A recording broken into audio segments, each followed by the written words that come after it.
다음에 국가 안보를 위한 통신 제한 조치를 봅니다. 자, 이 7조도 출제가 잘 돼요. 자, 대통령령이 정하는 정보수사기관의 장은 국가안전보장이 상당히 한 위험이 예상되는 경우에 또는 국민보호 테러방지법에 따른 대테러 활동이 필요한 경우에 한하여는 다음 구분에 따라 통신 제한 조치를 할 수 있다 했는데 1호하고 2호를 각각 체크합니다. 이게 출제가 잘 됩니다. 자, 1호 일방이나 쌍방 당사자가 내국인일 때에는 일방이든 아니든 일방이든 쌍방이든 내국인이라면 한 명이라도 내국인이 들어가 있지? 그러면 빨간 펜으로 고등법원 수석 판사입니다. 허가를 받아야 한다. 상당히 높은 직급에 있는 사람입니다. 이 수석 부장판사는 우리나라에 몇 명 안 됩니다. 거의 차관급이에요. 차관급. 그래서 이 고등법원 수석 판사는 전국에 있는 법원장이 돌아가면서 이제 맡게 되는데 차관급 상당히 높은 지위에 있다. 이 사람의 허가를 받아서 합니다. 우리 대통령 기록 열람물도 있죠. 그치? 그것도 국회의 동의를 받거나 고등법원 수석 판사의 허가를 받거나 그러면 열람이 가능하죠. 자, 그 다음 2호 보면 적대하는 국가죠. 적대 국가. 그 다음 반국가 활동 혐의가 있는 외국 기관 또는 외국 단체, 그 다음에 외국인이지. 외국인입니다. 외국. 그 다음 대한민국 통치권이 사실상 미치지 아니하는 한반도 내의 집단. 이게 어디야? 북한밖에 더 있어요. 그 다음 외국에 소재하는 산하단체의 구성원의 통신인 때에는 1항 2로 단서는 앞에 있는데 의미 없고 이때는 누구다? 대통령의 승인입니다. 색깔 칠할게요. 여기는 고등법원 수석 판사의 허가. 2호는 대통령 승인입니다. 허가라는 것도 구별해 두시고 승인이라는 것도 구별해 두시고 내국인일 때는 고등법원 수석 판사입니다. 근데 외국이지 내국이 아니라 외국일 때는 대통령 승인입니다. 그리고 적대 국가 한반도 내의 집단 있죠? 북한을 집단으로 했습니다. 그래서 이런 애들 그러니까 국가라든지 북한 집단 외국에 있는 외국 들어가 있으면 대통령입니다. 내국인일 때는 고등법원 수석 판사의 허가사항이다. 그래서 대통령과 고등법원 수석 판사를 서로 맞바꾸면 틀려요. 그런 거 조심하시면 되고 자, 이때 기간도 알아두셔야 돼요. 이때는 4개월이다. 우리 앞에서 2개월 배웠지 2개월이 아니고 여기는 4개월입니다. 그리고 연장할 때 한 번 더 역시 4개월이죠. 4개월이다. 라고 되어 있고 그 다음에 그거 조심하시면 됩니다. 자, 2개월 하면 틀려요. 앞에 거랑 구별하시고 자, 다음 국가보안법 위반죄에 대한 증거를 수집하기 위하여 발부된 통신제한조치 허가서에 의하여 통신 내용을 감청하는 작성한 녹취로는 그치? 그 관련된 범죄를 위해서 사용되어야 한다. 당연한 것이고요. 자, 4번 긴급통신 제한조치입니다. 자, 8조를 보죠. 자, 1항을 보면 검사, 경찰, 정보수사기관의 장은 자, 가로 열고 국가안보를 위협하는 음모행위, 직접적인 사망이나 심각한 상해 위험을 야기할 수 있는 범죄, 조직범죄 등 중대한 범죄에 가로닫고 자, 이런 범죄의 계획이나 실행에 긴박한 상황이 있기 때문에 긴급통신 제한 조치가 되는 겁니다. 자, 5조 1항이라 했는데 5조 1항이 올라가 보면 범죄 수사 목적입니다. 자, 그리고 7조 1항 1호는 앞 페이지에서 배웠죠. 국가안보 목적입니다. 자, 규정에 따른 요건을 구비한 자에 대해서는 긴급한 사유가 있을 때는 법원의 허가 없이도 통신 제한 조치를 할 수 있다 했습니다. 자, 2항 자, 검사, 경찰, 정보수사기관의 장은 이 긴급통신제한조치 집행착수 후에 지체 없이 제6조에 따라 법원에 허가 청구를 해야 되는데요. 자, 지체 없이입니다. 법원에 허가 청구를 해야 되는데 그 허가 청구는 자, 5항 갑니다. 5항 체크할게요. 집행에 착수한 때부터 자, 오랜만에 나옵니다. 36시간 동그라미. 이내에 법원의 허가를 받지 못했을 때에는 즉시 중단해라. 그리고 폐기해야 한다라고 봤습니다. 36시간은 개정됐다 했지만 뭐 예전에도 36시간은 똑같았어요. 근데 법조문을 좀 다듬었다는 것 뿐입니다. 다시 올라가서 자, 경찰이 이 통신 제한 조치를 할 때는 미리 검사의 지휘를 받아서 해라. 자, 경찰이 검사의 지휘를 받는 부분은 원래 다 폐지가 됐잖아요. 그런데 이 통비법에서 남아있어요. 그래서 통비법에서는 경찰이 검사 지휘를 받아서 해라. 일단 끊고 이게 원칙입니다. 그런데 특히 급속을 요한다면 그래서 미리 지휘를 받을 수 없는 사유가 있을 때는 집행착수 후에 일단 집행착수를 하고요. 그리고 나서 지체 없이 검사 승인 받으면 됩니다. 이것은 예외적이죠. 자, 됐고. 자, 4항 됐고. 그 다음에 6항 가볼까요? 자, 검사, 경찰, 정보수사기관의 장은 5항에 따라 그 제한 조치로 취득한 자료를 폐기하는 경우에 이런 것 등을 기재한 자료 폐기 결과 보고서를 작성해서 폐기 일로부터 7일 이내에 법원에 송부를 해라 이런 얘기인데요. 며칠? 7일 줬습니다. 7일 동그라미. 그래서 이 8조에서 조심할 부분은 숫자죠. 숫자. 36시간 7시간 아니 7일 숫자 조심하시면 돼요. 10일 하면 틀려요. 여기도 24시간 하면 틀리고요. 자, 그 밑에 2번 갑니다. 자, 국가안보 목적 2호인데 이 2호가 뭐죠? 앞에 지 나오잖아. 외국 또는 외국인 적대 국가일 경우입니다. 자, 그럼 1호는 뭐였어요? 내국인일 때를 말하는 거죠. 1호.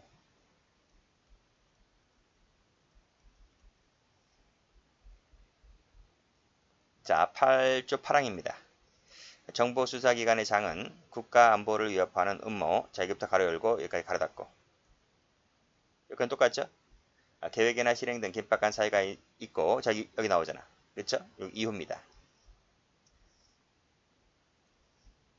그게 이거라고요. 자, 2호에 해당하는 자에 대하여는 대통령의 승인을 얻을 시간적 여유가 없거나 권합니다. 그래서 동그라미 1번. 자, 긴급히 실시하지 아니하면 국가안전보장에 위해를 초래할 수 있다고 판단되는 때에는 동그라미 2번, 즉 동그라미 1번이거나 동그라미 2번일 때에는 누구의?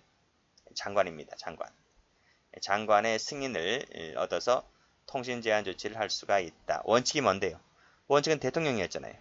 대통령이었는데 대통령의 승인을 얻어야 되는데 이런 사유가 있을 때는 지금 급하니까요. 그때는 장관의 승인을 얻어서 해라 이런 말이고, 자, 제8항에 따른 통신제한조치 집행 착수한 후에는 지체 없이 7조에 따라서 나중에 대통령의 승인을 받으면 됩니다. 자, 그런 내용입니다. 조심할 것은 이 장관이다. 이게 장관. 그거 조심하시면 되네요. 왜 장관일까요? 외교분쟁 소지가 있기 때문에 장관에게 맡기는 겁니다. 자, 그리고 10항 가죠.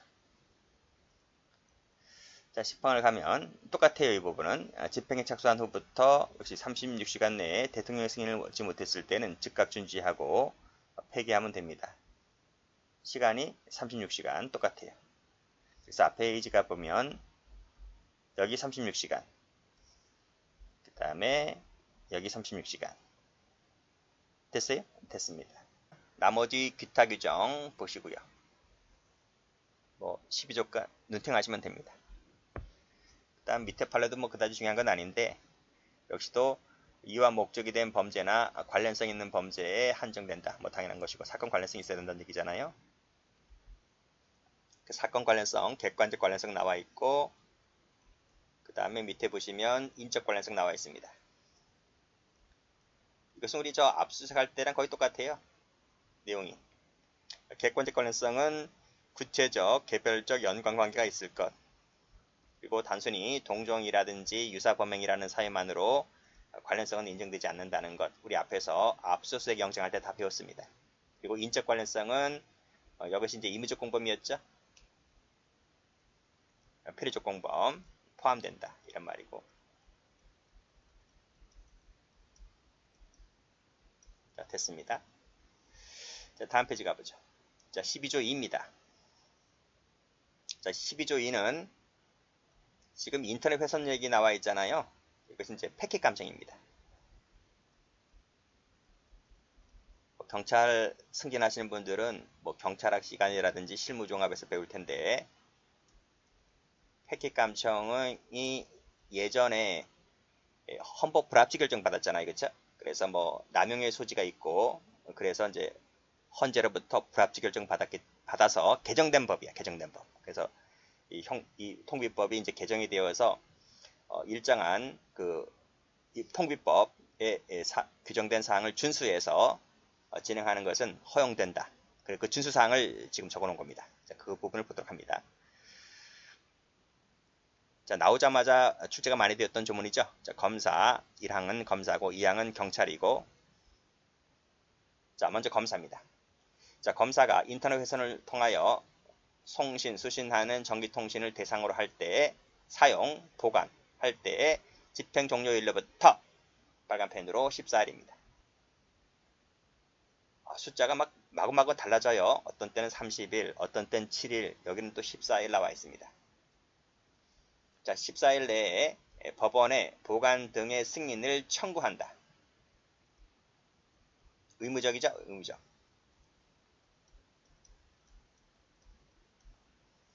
자, 그 다음 경찰이 할 때는 역시 14일입니다. 이내에 검사죠. 검사에게 승인을 신청하고, 검사는 법원에게 승인을 청구하는데 이건 7일이야. 차별두네, 그쵸? 경찰이 검사에게 신청하는 것은 14일 주지만 2주 줍니다. 근데 검사가 법원에 하는 것은 7일 줘. 숫자 달라요. 다르고, 또 여기는 법원에게 승인을 청구할 수 있다고 돼 있어요. 이것은 임의적으로 돼 있어요. 참 공부할 거 많네요.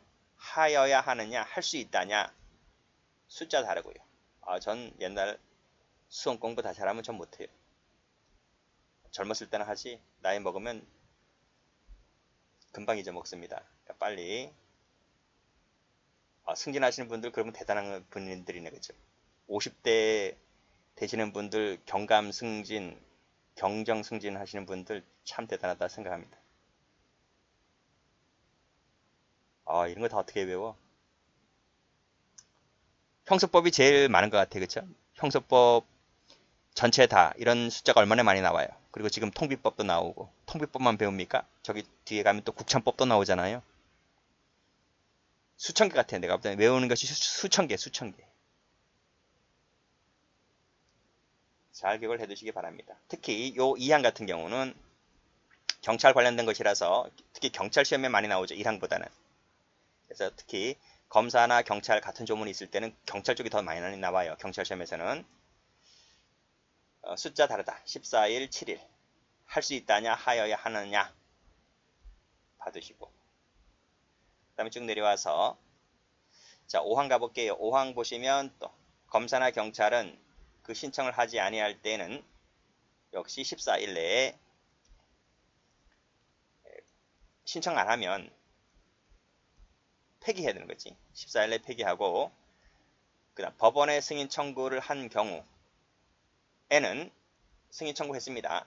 한 경우에는 법원으로부터 승인서를 발부받거나 청구기가 통지를 받은 날로부터 7일 내에 폐기한다. 그렇죠? 여긴 7일입니다.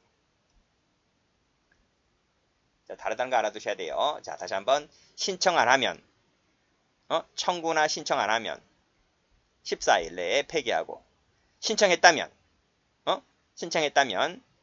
그래서 신청을 받거나 기각받거나 할 때는 어쨌든 신청했습니다.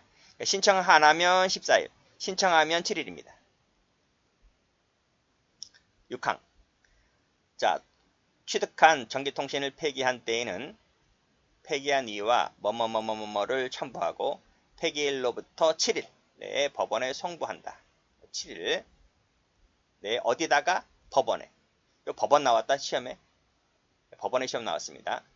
법원에 송부해야 한다. 2021년도 승진시험에. 특히 요 6항이 또 출제가 더 많이 되었어요. 소방간부에서도 여기 나왔고 승진에서도 여기 나왔고, 그럼 여기만 나오고 5항은 안 나오냐? 5항도 나올 거예요, 언젠가는. 그렇죠? 그래서 다 예상 문제로 뜨기 때문에 꼭 기출된 것만 다시 나오는 법은 아니라서 여기 14일, 7일, 여기 7일 다 외우세요. 외도 14일, 14일, 7일 외우세요. 어떤 것이 할 수 있느냐, 하여야 하느냐 외우세요. 여기도 뭐예요? 법원에 송부할 수 있다가 아니라 하여야 한답니다. 의무죠.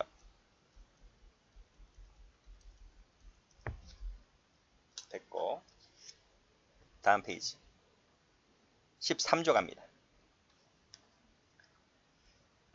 자, 확인자료 제공 절차죠. 1항은 검사, 경찰, 2항도 검사, 경찰 나와 있네요. 자, 검사, 경찰은 전기통신 사업자에게 확인자료 열람 제출을 요청할 수가 있고, 1항에도 불구하고 다음 각호에 해당하는 자료가 필요하다면 다른 방법으로는 뭐뭐뭐뭐뭐가 어려운 경우에만, 그게 무슨 말인지 아시지? 보충성이란 말이에요. 보충성. 이게 보충성. 그리고 다시 올라가서 다음 각호의 어느 하나에 해당되는 자료가 필요하다면 이게 뭐야? 필요성이지. 이해되시죠? 그래서 밑에 해당되는 자료의 열람이나 자료 제출 요청을 할 수 있다. 할 수 있는 요건이 뭐라고요? 그게 필요성하고 보충성이란 말이죠. 이 두 가지 요건이 구비되었을 때 열람 자료 제출 요청을 할 수 있습니다. 다음, 요 3항이 출제 한번 됐죠? 1, 2항에 따라 확인 자료 제공을 요청할 때에는 밑에 관할 법원이나 지방 법원 지원의 허가사항입니다. 허가를 받아서 해라. 일단 끊고, 요게 이제 승진에 한번 나왔어요. 출제. 일단 나머지는 보시고, 전기통신 사업자는 통신사실 확인 자료를 제공한 때에는 제공했습니다. 그랬다면 자료 제공 현황 등을 연 2번에 걸쳐서 과학기술정보통신장관에게 보고하고 7년간 미칩니다. 7년 알아두세요. 7년. 뭐 숫자가 많은데 유독 7년이야. 그치? 뭐 5년도 할 수 있고 3년도 할 수 있는데 7년입니다. 조심하시고. 자, 헌법상 영장주의는 체포, 구속, 압수, 수색 등 기본권을 제한하는 요 강제처분에 영장주의가 적용됩니다. 따라서 수사기관이 전기통신사업자에게 이용자의 성명, 주민등록번호 등 이 통신자료의 제공을 요청하는 것, 요 통신자료 제공 요청하는 것은 강제처분이 아니죠. 자, 이것은 강제처분이 아니고 강제력이 없는 임의수사에 해당되는 것이기 때문에 굳이 영장주의가 적용되지 않는다는 그런 내용의 판결입니다. 13조 3입니다. 1항 검사나 경찰은 통신사실 확인자료 제공을 받은 사실, 제공 요청 기간 및 그 기간 등을 통신사실 확인자료 제공의 대상이 된 당사자에게 서면으로 통지해야 한다. 당사자에게 서면 통지입니다. 역시 의무적이죠.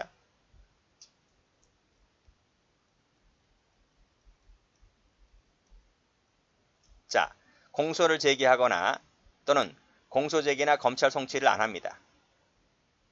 그랬다면 또는 입건을 안 합니다. 그랬다면 그 처분한 날로부터 30일 내에 통지해야 됩니다. 그때는 30일이다. 두 번째, 기소 중지, 참고인 중지, 수사 중지 결정을 했잖아요. 그러면 그 결정을 한 날로부터 1년이 지나고 나서 30일 내에 통지를 해야 됩니다. 1년이 경과한 날. 1년이 경과하고 30일이야. 다음. 아직 출제가 안 됐지만 몰라요, 또 출제될지. 수사가 진행 중인 경우에는 역시 통신사실 확인 자료 제공을 요청받은 날로부터 1년이 지나고 나서 30일 내에 통지를 해야 됩니다. 됐죠? 다시 가보세요. 여기는 30일밖에 없어요. 그치? 근데 2번하고 3번 같은 경우는 1년이 지나서 30일 내. 1년이 지나서 30일 내다.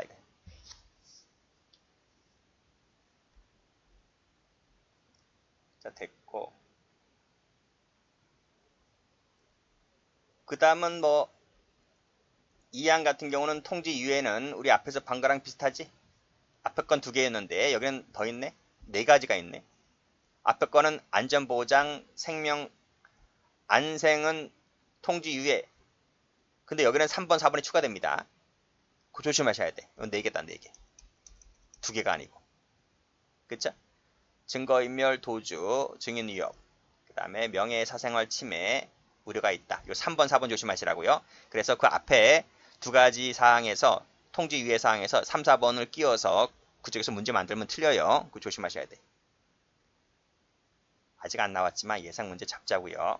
그렇게 보시면 되고 통지를 유예할 때는 역시 검사장의 승인 받는 건 똑같은 것 같은데 그쵸? 맞아. 제가 좀 볼게요. 맞아. 똑같아. 이건 똑같아. 똑같은데 요 3번, 4번이 여기는 추가됐다. 조심하시고요.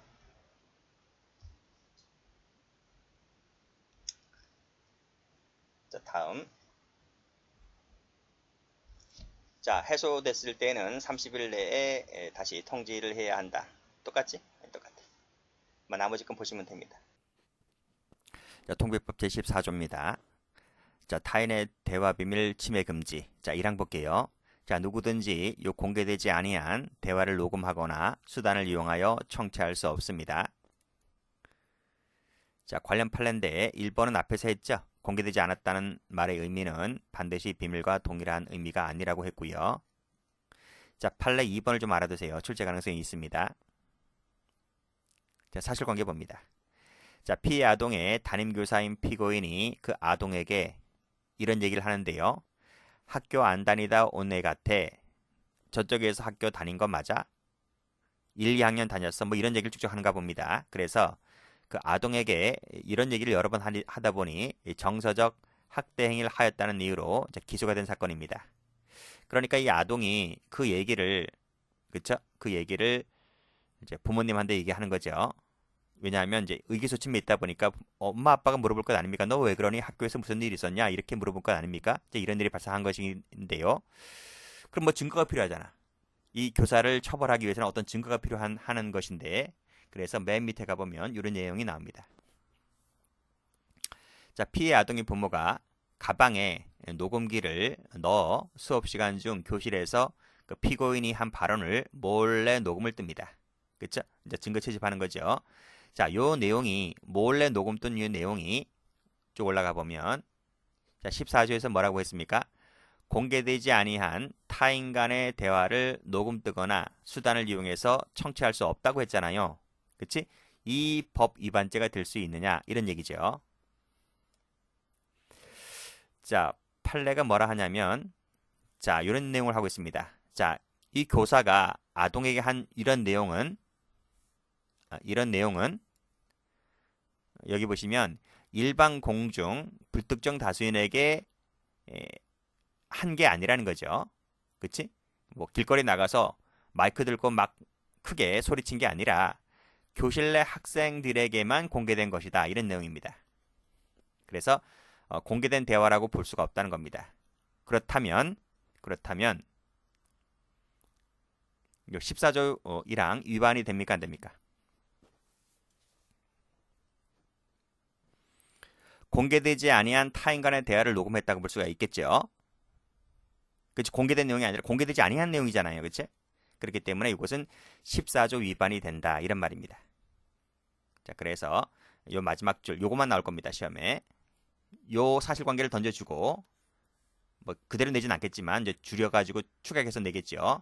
요 사실관계 던져주고 마지막에 피해 아동의 부모가 가방에 넣어서 몰래 녹음던 요 파일, 녹취록 등은 통비법 위반죄가 된다. 그래서 이것은 공개되지 아니한 타인 간의 대화를 녹음된 것이기 때문에 14조 위반에 대해서 증거 능력이 부정된다고 본 판례입니다. 꼭 좀 기억을 해두시고요. 자, 여기까지 해서 통비법을 마칩니다.